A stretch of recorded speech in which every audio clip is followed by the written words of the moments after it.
to the cloud. Wow. All right. Here we go. All right. So planting the four corners of the hand. So we've got index finger right here. We've got this meaty part of the thumb. This you don't have to worry about because everybody dings that. That's why your wrists hurt. And we have this little knuckle right here that creates that suction cup. Remember the practice? So we were taking our hand together, keeping it sealed, and being able to bend the fingers without breaking that seal. We have the foot. So we have the big toe, the pinky toe, and the outer edges of the heel.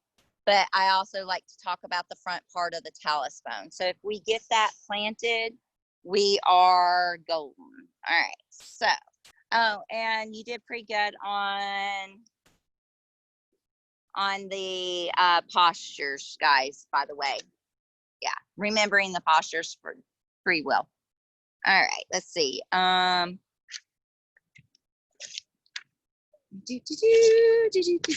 right, Valley, what was your feedback on class? What was some questions that you might have had?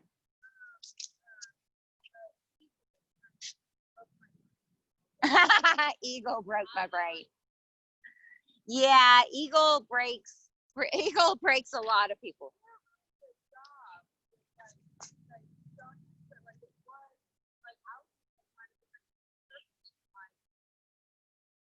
Yeah.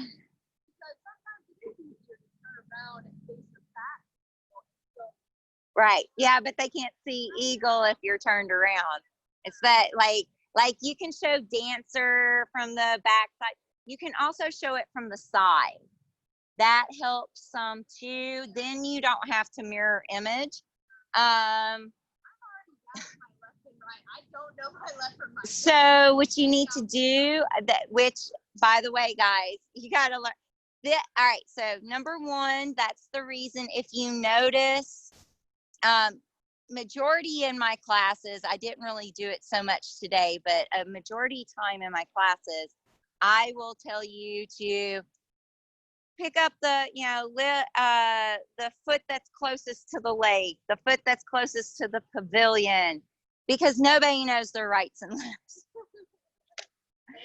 So, yeah, the painted wall, that's, if you've been in my studios, that's a large majority of the reason why I have murals on my walls, is because it makes it easy for you guys to practice yoga. It also keeps you in right brain. So what happens is, and I watch everybody's face when I do it, I'll call especially like if I'm having you do something that's like, really twisted up, and I have to call all the rights and lefts. I watch people's brains like literally glitch and just get friggin' lost. I can see some people on their mats doing the L-shaped thing.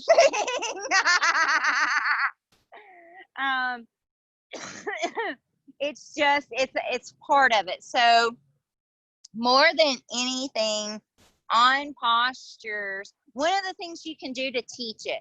So like if I'm doing something really, really twisty and stuff, I'll say, wiggle your right toes. So you can like have that space. Now take your right foot over by your left hip. Right? And so like if you're doing eagle pose and you're just watching someone completely glitch out on the right and left, you get them to do wiggle their fingers, wiggle your right fingers. Now take those wiggly fingers and put them on the other thumb. And you say other thumb. You don't say left thumb, because then that sends them, squirrel. Because learning that stuff is a left brain process. That's a very analytical, it's almost a mathematical thought. Do you see what I'm saying? And what's happening in yoga class for a large majority of the time is we are dropping you into right brain. Right brain is a very creative experience space. It's not a thinking space. Left brain is where you process, like you like ones and zeros it. And then right brain is just like taking it all in, you know? And that's just the nature of your two different sides. So what we're trying to do is keep you out of left brain, because left brain will get all analytical about it, like, and like start dissecting a pose real quickly, and you won't even be there anymore. You'll be off in left brain calculating your you know, instead of in right brain having that experience of the now moment, you know, where it's a feeling, it's a moment, it's a synesthesia type of development, right? Plus, it just makes them think too hard. They're coming in not to think.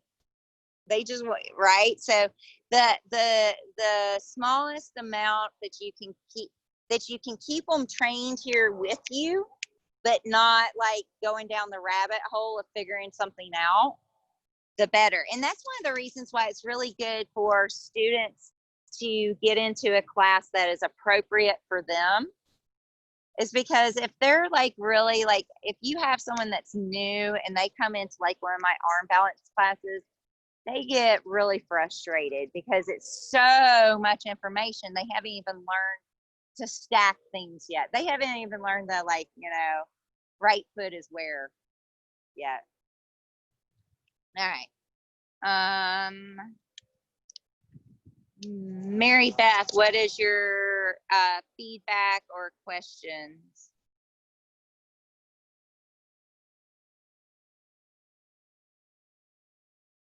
Right.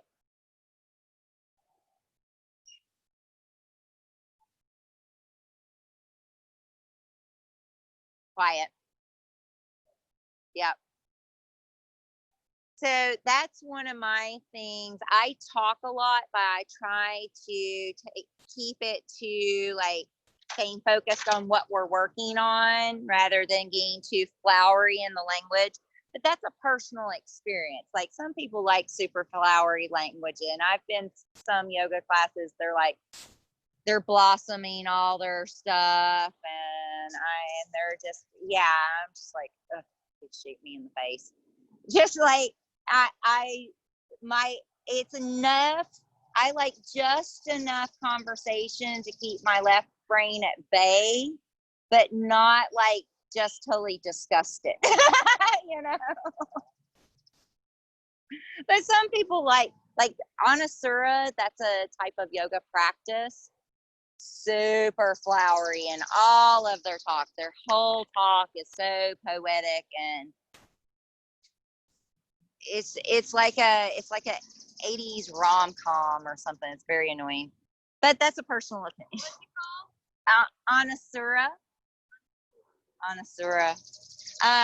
Anusura, it was created by John Friend, which he of course has been kicked out of his own practice because yeah, you know, he went along abusing his whatever. Good Lord. So can't I don't I've learned I don't have enough energy to suffer fools anymore. Let's see, very good, very good.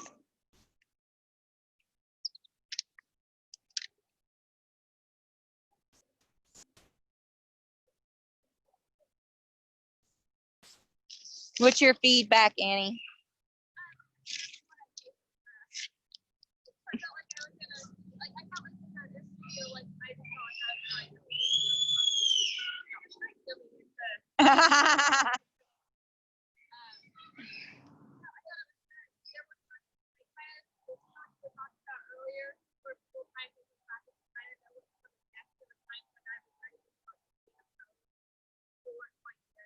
Mm-hmm. Leaning into the next pose. Yeah. That really is for one, experienced practitioners tend to do that.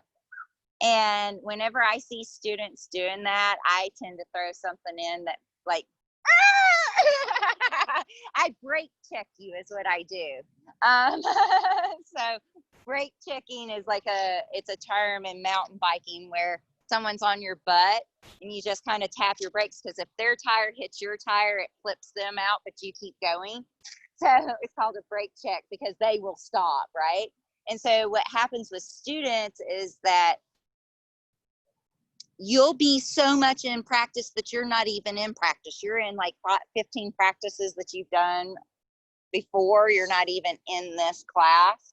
And I actually had an experience. I was teaching at a burn one time, and it was like the only thing they were listening to was the fact that I was telling them inhale and exhale. They were not listening to the flow of my class or doing they were still doing their practice, right?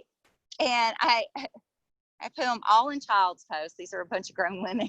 Put them all in child's pose. And I was like, look, you can do your own practice when you go home. You've signed up for this practice. And so I would appreciate if you join me in this space for this practice, right?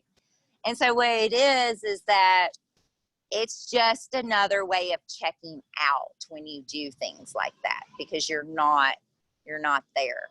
And it's called leaning into the next pose. Right now it's pretty, I would think that like if we were regularly back in the studio, but still kind of experiencing all of this nonsense that we're experiencing, I think I would see a lot of students doing that, because the mind frame of our society right now is like, we're all leaning forward, trying to go, and that will show up on the mat. So yeah, it's a mental movement.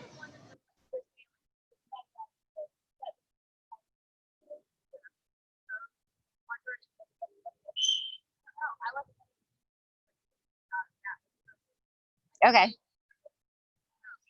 Well, like if I wanted a class to really slow down, I wouldn't call the name of the pose. I would like sit there. I'd make you go step by step. Nicole and Cindy have probably been in classes that I've done like that. Just like, nope, hands still on the floor. Is that back pinky toe down? Can you feel that back pinky toe? What's the experience in your back pinky toe right now? And that's all. It's all a teaching awareness, because the more and more that I can make my mind focus on the pinky toe because I want to focus on the pinky toe, the more I have control of the mind, right? So it's not, like I was saying when we first started this, it's not just about alignment so my body can feel good. It's about alignment of my mind to feel good too, right? Because if I start down a rabbit hole of thought process that I don't want to be on, and we've all had this experience, and you're just like trying to stop thinking about it, and it's just so hard. This is the training that focusing on where your freaking second toe is teaches you how to like zero in on another thought when you need it, because it's all mental training, and unfortunately we're not taught that. It's not taught it. So to start us off, we need a lot of vinyasa so we can focus on the breath, because the breath is the easiest thing to get us there. And then we start getting the breath, so then we start really focusing on where our alignment is. So now we're focused on breath and alignment. And the other thoughts the thoughts are gone during a good yoga practice when y'all are really focused. Are y'all thinking about your stuff? No. And so when you're not thinking about your stuff, you're not pumping all that cortisol and all of the dropping your dopamine and blocking your serotonin. What's happening is your mind is free and in the moment. And so your chemicals are starting to balance out. It becomes a ripple effect. And it all starts by my second toe. Where's my second toe? Because we're all children to the practice of mindfulness. And so we got to start off somewhere. All right.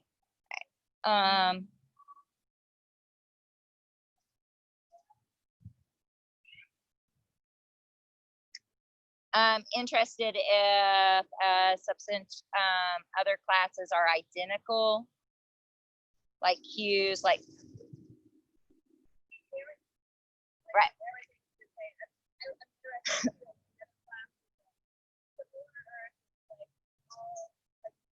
Everybody has a different style. Hers was not that comfortable in the beginning. I tend to I used to try to record classes when y'all first teach, just because I want you to see it like when you graduate, so you can see like, yeah, y'all sucked in the beginning too.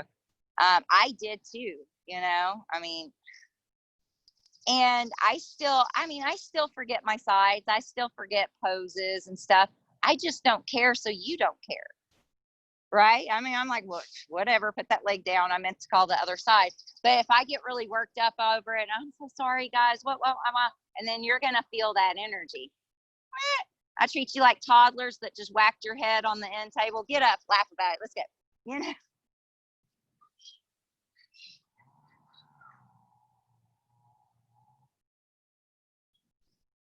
All right.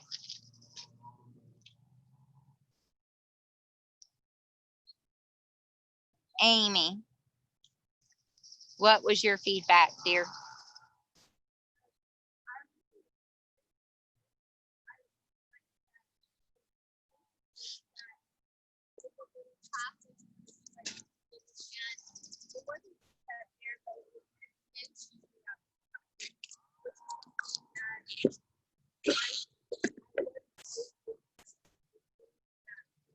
Right. So there was some theming going on. Yeah. So what was your theme?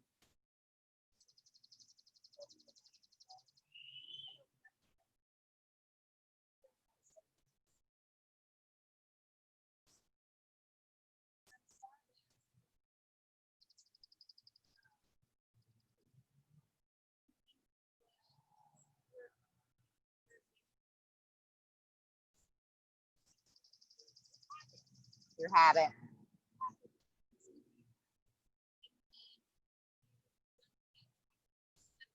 Right. Good. Yeah. So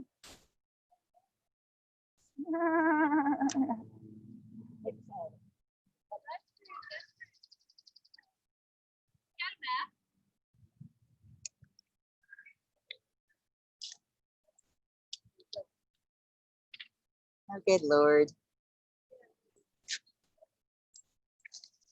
Whatever.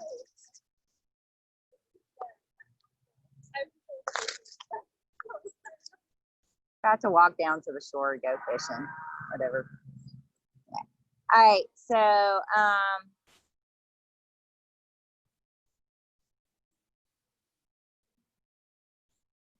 what's some questions you might have? Right. Yeah. I'm about to.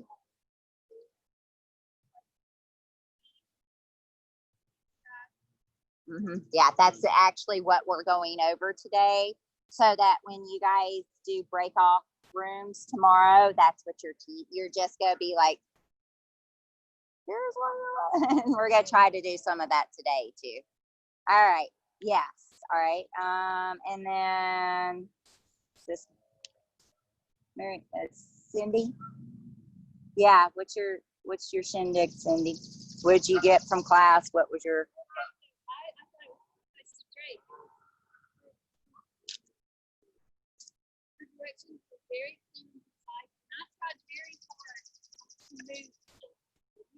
Right.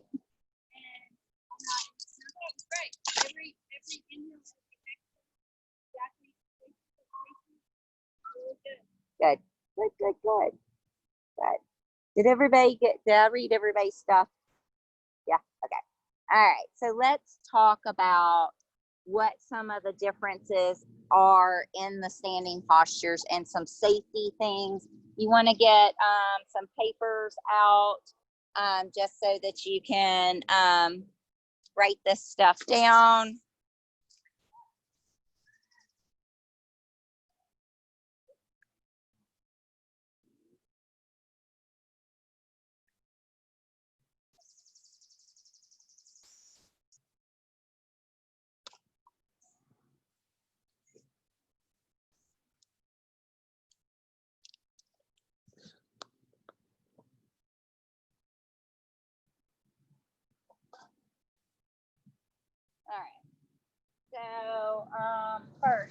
talk about,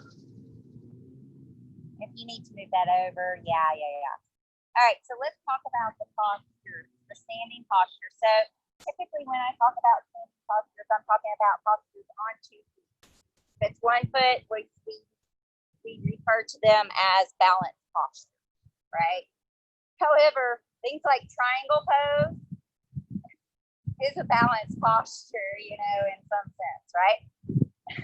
So these are the links of foot placement and where the feet go and all of these poses. And you should have this in that awesome list that I gave you, but seeing it's going to be another thing, right? So warrior 1 and crescent lunge. The distance between the feet would be mid forearm if I was standing out at a stratum. So right about mid forearm. That's the distance.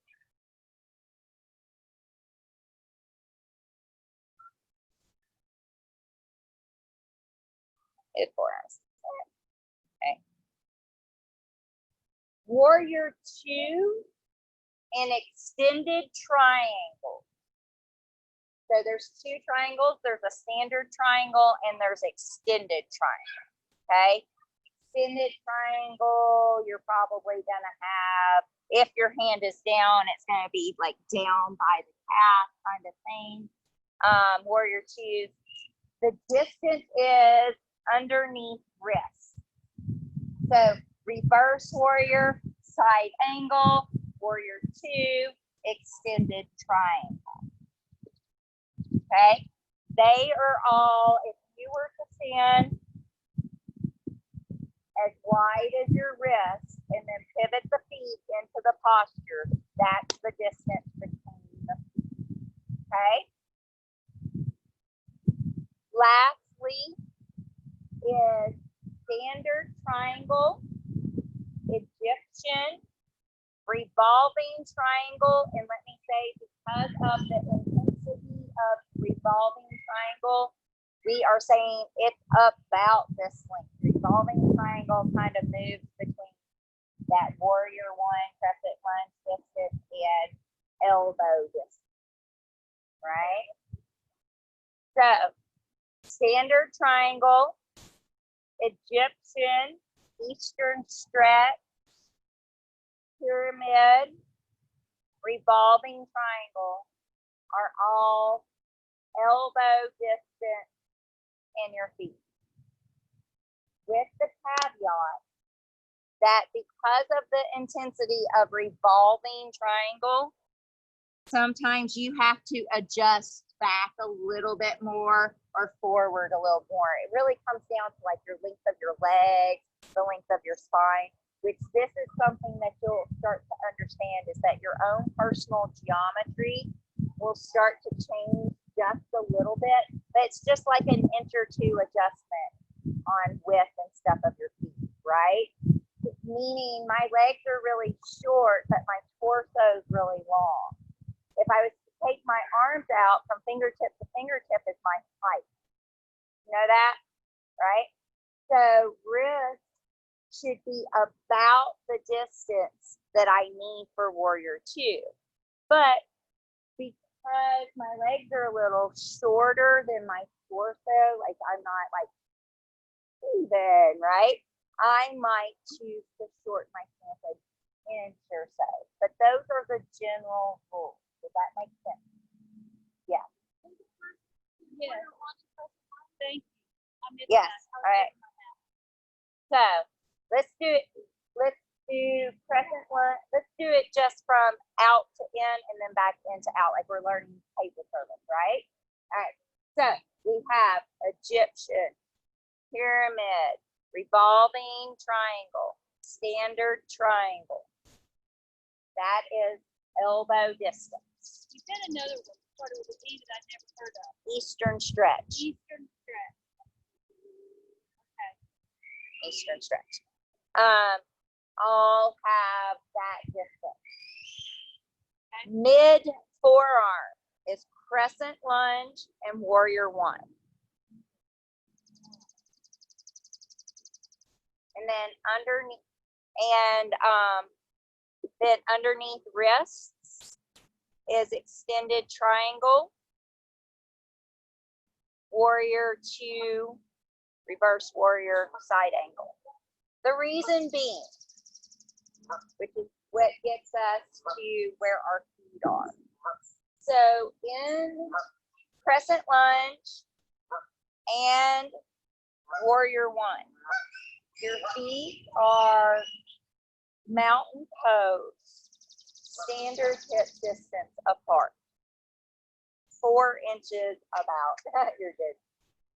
About 4 inches apart, right? Why? Because of where your hips are positioned. So think about this. The reason the stance is a little shorter than warrior two, the reason the feet are a little wider than warrior two is because you have this whole pelvis that needs to rotate forward. So I've just taken the width of a pelvis out of the distance of a foot. And does that make sense? Why crescent lunge and warrior one is a shorter foot? Because you've just lost whatever this distance is. And generally, if you've got your arms spread, this is a general distance for your personal geometry. You said that last time, but we weren't looking at it. Yeah. And then so got warrior two, and then so with the Egyptian postures and the revolving triangle, their stance is more narrow because they become more of a balance pose, but these are heel to heel. Okay, so the short stances, the elbow stances are heel to heel alignment, which is what you'll hear warrior one described as an old school yoga practice. In this training, warrior one is done with hip distance apart, just like your crescent lunge. Yeah. American hips. So that thing she's feeling in her knee for warrior two, warrior one makes it really bad for American hips because there's so much rotation in that leg and that back knee. That also dings my back. Yeah, it does. So if you take the wider stance, if one woman taught yoga in the beginning, I think poses would have a different, I gravitate to different setup than traditional, like Iyengar classes. I'm not a skinny Indian boy by any means, right? So, warrior one, crescent lunge, crescent twist. They're all mid forearms, hip distance apart. Yeah. Warrior one, the back toes are pointing towards the top corner of the mat to the best of your ability. And the front foot's at 12 o'clock. Why is that? In warrior one, the toes are pointed towards the top corner of the mat. Can you tell me why? Because my hips are going this way. So the rule is generally wherever your big toe is, that's where your hip pointer is and should be, right? And generally wherever your sit bone is where your heel is and should be, right? So if I want this hip to come around forward, I got to get the foot coming to it with it, or it's really going to keep it, right? Because we're still trying to keep, a knee and a second toe and third toe gap, right? Yes, you guys know that you that I'm talking about. Line your knees up with the gap between your second and third toe. How many of you guys have heard me say that? Yeah. Line your kneecaps up with the center of your second and third toe. Yeah, okay, that's what I'm referring to. Yes. There's a lot of cues about the feet, right? Because if I can get all that set up, then it starts to ripple up the body and do alignment base, which you'll understand as you get deeper and deeper into anatomy. All right. So that is your warrior one. Now, crescent lunge, you still have mid forearms, still have hips forward, but now you're up on the ball of the back of the foot, the back foot, right? It's still hip distance apart. So if I was to drag this foot up, it'd just come right up into mountain pose, right? Also, in this posture, I'm not losing the activity of a healthy mountain foot. So am I collapsed? That look collapsed back there? Right. Kind of is. It is for me, right? But there we go. This is a crescent lunge foot. This is a collapse foot.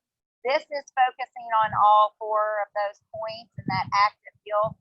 This is letting the front tires go flat and just wheeling it out of there. Does that make sense?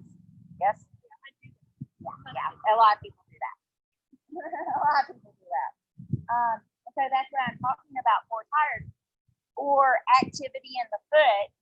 Just like I was talking about activity in the hand, just because my hand is free up in the air doesn't mean I'm like, I see so many wilty flower hands in class. Hand yoga pose, right? And you've got that what's going on with your feet if you're just like collapsing in them, right?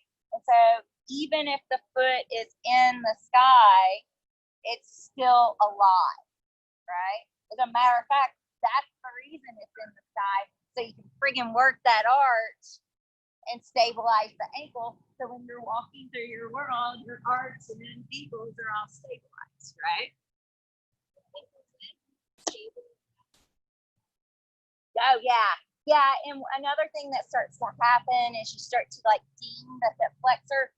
So what happens is it overstretches the Achilles tendon, and then if you can see, my thigh bone is no longer going up in the hip socket. You can kind of see tension right there. As whereas when I do that, it like plugs it into the hip socket itself. Yeah, because you can see the thigh bone just jutting into the hip flexors that way. So that's yet another reason setting up the foot has that ripple effect all the way up to the core of the body. And then we're focusing on the breath, which is keeping all of these muscles that you learn on breath weekend. You'll learn how like everything is attached to every single breather muscle. And so we're focusing on the breathing, and then we're getting things at the distal point active. And so everything becomes linked together, and you're no longer like a dead weight toddler that doesn't want to be picked up for nap, right? Y'all all watch the chair trick, the magic chair trick, right? That's just dead weight toddler. I know. Have y'all ever tried to pick a toddler up for a nap that did not want to go for the nap? It's like a sack of potatoes. And ultimately, that's what's happening to people when they're in practice, when they're not really focusing on the activity of those distal parts, that they're breaking the energy somewhere in their hips, their back, their knees, something like that. All right. So that's warrior one and crescent lunge. Also, when I talk about knee, can you see me? All right, I'm trying to make sure I'm in the video for Emily too. The knee is over the heel. I'm halfway okay if it's back here, right? Don't be doing this nonsense. There is one or two yoga stretch poses where you go deep like that, and you kind of even go into that when you're in toe balance. But if you think about it, when you're in toe balance, think how active these feet have to be at this angle. Does that make sense? Whereas this is just this is just not good. It's hard to root through the heel. And this is the same thing that people are doing when they're going into their bridges and they're doing this nonsense. See how the knee is out up, and then they're putting pressure on it to lift. When you're going into a bridge pose, rather than doing all that, you set up the feet hip distance apart, 4 inches apart. This is a theme, right? You lift up, then crawl the shoulders under to shorten it, right? That way, when you're lifting into these things, your knees are protected.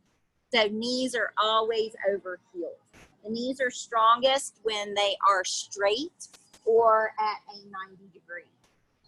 So it's just the mechanisms of the knees. The knees need to be over that second and third toe. The reason being is that knees only bend through a hinge joint. Remember that word, hinge joint? You might want to remember that because it only does this, right? Whereas your hip and like your shoulder is a ball joint because it can move all around. It can have circumduction, which is a word you want to know, especially if you're taking a test right now. Circumduction is a really good word to know.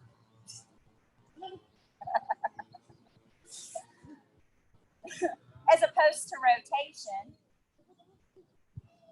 Oh, wait a minute. Circumduction. Circumduction, big circles, as opposed to rotation. It's those little words and terms that you're like, oh, I know what that is, and you see it on the test, and you're like, ah.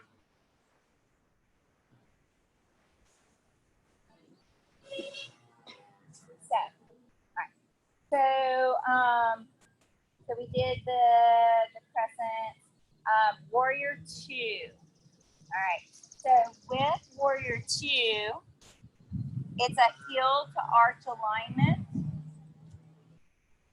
That means that my front heel draws a straight line to my back arch. You can also do heel to heel alignment in this, which would be fine. Okay. Yeah, heel to heel alignment in Warrior 2 is fine. For my active older adults, I even do hip distance through almost everything though. Right? Pregnant women and back injuries and active older adults, I would probably keep, a good hip distance as much as I could throughout the practice. But if you're capable, then bringing it back into alignment just starts to open the hips even more, right?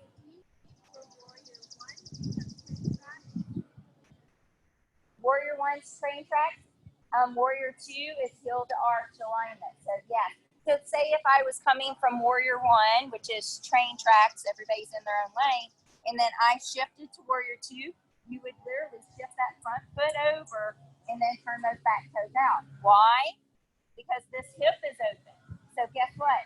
Toe and heel need to be more open, right? But my hip isn't pointing way back there, so my toe doesn't need to be way back there, right? My toe is like, here we got 9 o'clock. It's like, 9:15, right? Whatever, you know what I'm saying. 9:15, yes, it would be 9:15, okay. So because I still have a little bit of rooting through that heel and naturally the hip. Yes? All right, so heel to arch alignment, 12 o'clock with the front foot, 9:15, 2:45. Warrior 1, crescent lunge, hip distance, 4 inches. Toes come around, front foot still at 12 o'clock. Talk about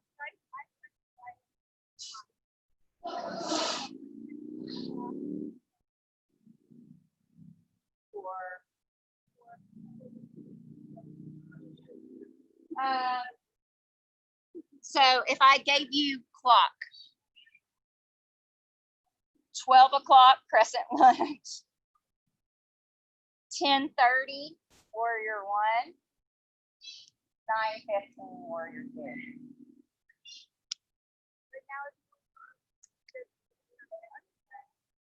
What are the numbers? 12 o'clock, 1:30, 2:45. See, the deal is that women don't know men. I'm sorry, it's a facial reference. Like I can tell a man to turn his back foot forward half an inch, he'll move it half an inch. I tell a group of women to move it forward half an inch, they have no freaking clue. Or even to step back 3 to 4 feet. You have to say small, medium, large. Seriously.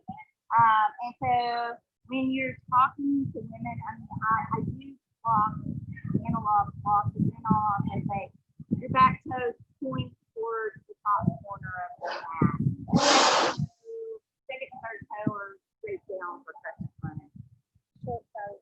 Yeah, short toe mat. Or open it up, to the side of the mat, and then just turn it forward a little bit. Those are all ways to say it, but don't use like a measuring tape measurement. That is not going to help you in a female yoga class. And look, granted, I think it's because most of the women weren't raised to like know things like that. If you told me that, I would know exactly because I do things like that. But generally, if you're going to make it, that's right. Okay. Yes. All right. So that's warrior 2, warrior 1. Triangle has the same foot setup as warrior 2, except it's a heel to heel thing. See what I'm saying? It still does 245 and the 915.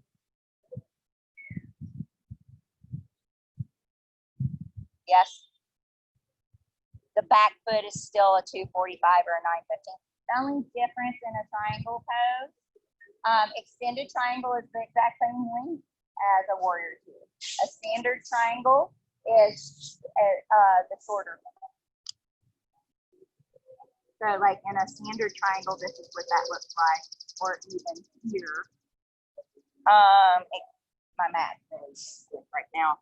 Or extended triangle. I like extended triangle to float because you're so extended that it makes you stronger in the leg. When you come down here, people get kind of sketchy about it.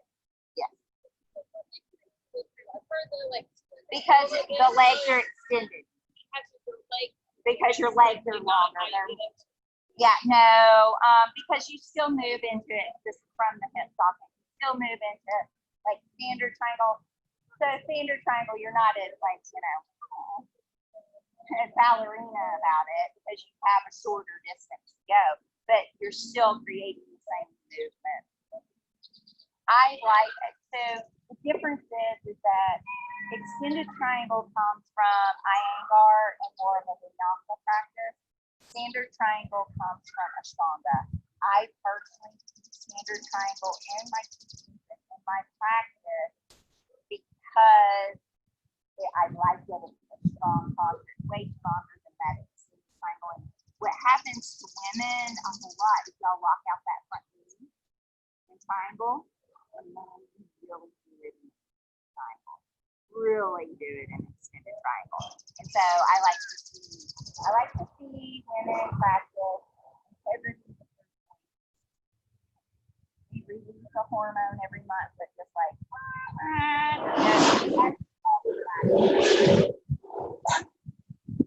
but so I like to see like you have integrity because that bothers us the most. So it's just how it is. And women can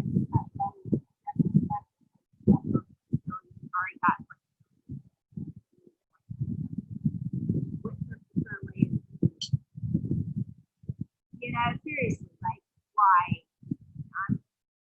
There was once upon a time where I could pull the foot to the back of my head and dance her, That's right. I don't do that for you. They're not paying for it, right? But I do want to be able to like get up off the floor and move around and be agile and rock my knees and do whatever I want to do, right? All right, so that was the basics of those. Knees. Okay. Talked about hips. Hips are open on warrior 2 and triangle. are squared to the front on warrior one, squared to the ground on crescent twists, and revolving front, and Egyptian. And any of those like short stance. So I'm going to just demonstrate those types of things I'm talking about. So we have crescent lunge, but I'm not even in the video. Am I? I can't tell anymore. I can't see. All right. Sorry, Emily, if I wasn't. All right, so crescent lunge, feet hip distance, back heel lifted, back leg straight.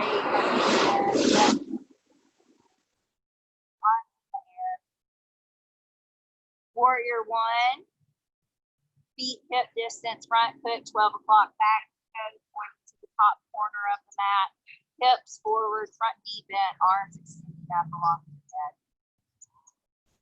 These are mid forearm distance. Crescent twist, whether the hand is down, noticing the hand lines up with your chin, right? So that creates this nice firm foundation. Or prayer twist. So we're thinking about stick figures, right? Where our arms are straight, our legs are aligned, our forearms aligned to the chin, right? All right, from there, we have warrior two.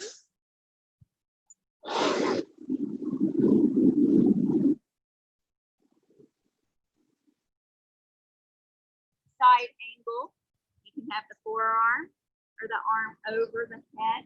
Notice this is a long line from fingertip to back foot, right? If my hand is down, it would line up with the shin, right? Right? Reverse warrior. So notice this is a back bend. I literally took my warrior two and side body bend over, right? So you don't look at your hand there? Yeah, I do, but the sun's in my eyes. Okay. I'm gonna get confused over here. Reverse warrior humble what have they been calling it lately? It's reverse warrior, but they're calling it something else. Peaceful warrior. So yeah, that's reverse warrior. This is side angle. This is warrior two. And the gaze changes on whatever the teacher wants you to focus on sometimes. Typically it's at whatever the highest point is or off the tip of the nose. Navel is a good focus point. Yeah. But I'm blind. I'm blue-eyed and have no glasses on. Blue eyes. All right. And then we've got the extended triangle where hand can be on floor or block. If you put it on shin, you're still making sure you're not hyperextending here. Arm is above the head, and you would look up at the top hand. Notice I'm like all in a class here, right? And then we get to the Egyptian, Eastern stretch, standing, split leg camel, all of that stuff. So this is elbow distance apart, right? Heel to heel, warrior two, ankle. Does that make sense? Front foot at 12 o'clock, back toe, 45, 9:15, whatever it is on the side, right? So, split leg camel, hips are here, got the standing back bend, right? Looks just like camel pose, but the legs are down.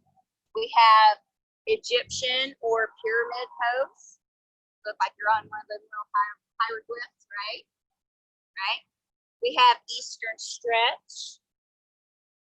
My shoulders are tight today. And then we have revolving triangle. So revolving triangle, I'm okay doing revolving triangle with this short stance, but most people like a little bit of distance and then the hand interior. Revolving triangle is really hard posture. It is called a vertical hold or a posture because you have to really, not like, unless you're doing Ashtanga, I'm not going to break out revolving or triangle or class. That's gonna come after I've like done some salutations, standing poses, and then I'll break you out into that. Huh? Pinnacle poses. I thought you meant as a practitioner. You mean in a class. In a class, even myself, I'm not breaking off. I might have done that when I was like in my 30s, but no, I'm not doing that. Okay. Which, let's talk about twists. Twists need to be very gentle in the beginning, just like back bends, right? And then twists can start to ramp up. The one caveat with that is Ashtanga, because revolving triangle, it's with the exception of like all its sun salutation and warming up stuff that it does, revolving triangle is like the second pose out of the whole thing. But Ashtanga focuses so much on strength and breath. Your twist isn't the same as if like you were in a vinyasa class and you were just wrenching on their back, right? Ashtanga is like, Very Ashtanga is power yoga. It is a type of yoga that there's 3 parts to the series. And it's there's the primary series, the secondary series, and the advanced series. The primary series takes an hour and 45 minutes to go through the practice. Remember when I used to teach all that jumping through that class and stuff all the time, and it was just the condensed one? Do that for an hour and 45 minutes. Right? Yeah, love the practice. There is nothing about it that is relaxed. Even the stretches are active. None of them are passive stretches. We talked about that last time on Zoom, right? Passive stretches and active stretches, passive progressive stretches. Yes. Y'all remember the difference between those? Okay. So in Ashtanga, nothing is relaxed. You don't relax if you finally lay down at the end. So in that case, you're very you're holding your body together. And what happens to people in back bend twists, the reason that we don't do them right out of the gate is because people tend to hurt themselves, not engaged, not on the spot. And Ashtanga is about breath and focus. And so they've got you from the beginning, but I can do stuff all the time. All right. Yes.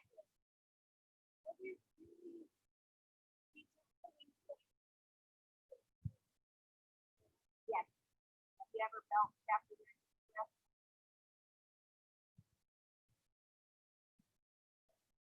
Yeah, so what happens is, so let's talk about that. The question was, do you like bring out and detox? Yeah. The essence is that most people are sitting like this all the time. This compresses all of your organs, it compresses your breathing ability. The moment that you're up and you're moving this around, yes, you are helping all of this. It's just like going for a walk. But the added aspect of Ashtanga, like Ashtanga practice, you're doing deep shifts and like these lines, stuff that you're actually pressing your lymph system and your nervous. So when you swaddle a baby and it calms down, that's essentially the same thing as our crazy vines and stuff. We're taking it and we're swaddling and we're compressing our nervous system in a way that it triggers a relaxation response. Which is really cool. Yeah. That's the reason those of you who have ever been in my class and I like sandbags on your chest for meditation, have y'all been in that? Isn't it extremely relaxing? No, you don't like it? Freaks you out? Most people, it's relaxing. Some people don't like it though. And it's a sense of like confinement. But for most people, it compresses that nervous system, that vagus nerve, the real All right, so yes, moving your organs around are good. And you can attest to felt, especially like you really get in there. All right, so that was the triangles. That's pretty much the basis of the concept, right? So how about